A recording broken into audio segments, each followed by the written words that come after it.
আন্দোলনের মাধ্যমে খালেদা জিয়াকে মুক্ত করতে হবে।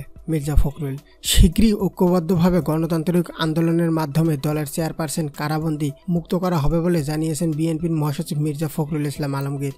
গতকাল বিকেলে রাজধানীর নয়াপল্টনে দলের কেন্দ্রীয় কার্যালয়ে নিচতলায় বিএনপি আয়োজিত এক দোয়া মাহফিলে একথা বলেন তিনি। বিএনপি চেয়ারপারসন খালেদা জিয়ার রোগ মুক্তি কামনায় এ দোয়া মাহফিল অনুষ্ঠিত হয়।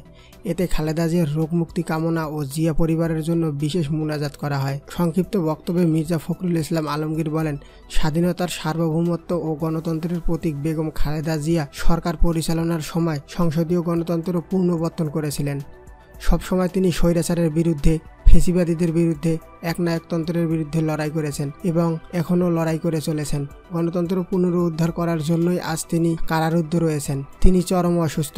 বিএনপি মহাসচিব বলেন, সোমবার তাকে যখন বঙ্গবন্ধু শেখ মুজিব মেডিকেল বিশ্ববিদ্যালয় হাসপাতালে নিয়ে আসা হয় তখন তিনি দাঁড়াতে পারছিলেন না। হুইল চেয়ারে করে তাকে কেবিনে নিতে হয়েছে। সেখানে তিনি পুরোপুরি স্বস্তির মধ্যে ছিলেন না। চরম অসুস্থতার মধ্যে খালেদা জিয়াকে হাসপাতালে ভর্তি করা হয়েছে। বিএনপি মহাসচিব বলেন, সম্পূর্ণ মিথ্যা মামলায় অন্যায়ভাবে খালেদা জিয়াকে কারাবন্দী করে রাখা হয়েছে। তিনি ঠিকমতো খেতে পারেন না, হাঁটতে পারেন না।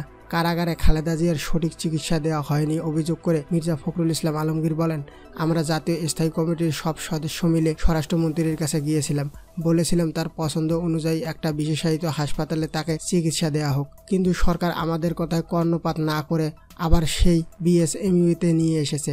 এতে প্রমাণ হয়েছে তিনি অত্যন্ত অসুস্থ। খালেদা জিয়ার রক্ত পরীক্ষায় দেখা গেছে প্রতিটি রিপোর্ট তার স্বাস্থ্যের জন্য হুমকি স্বরূপ।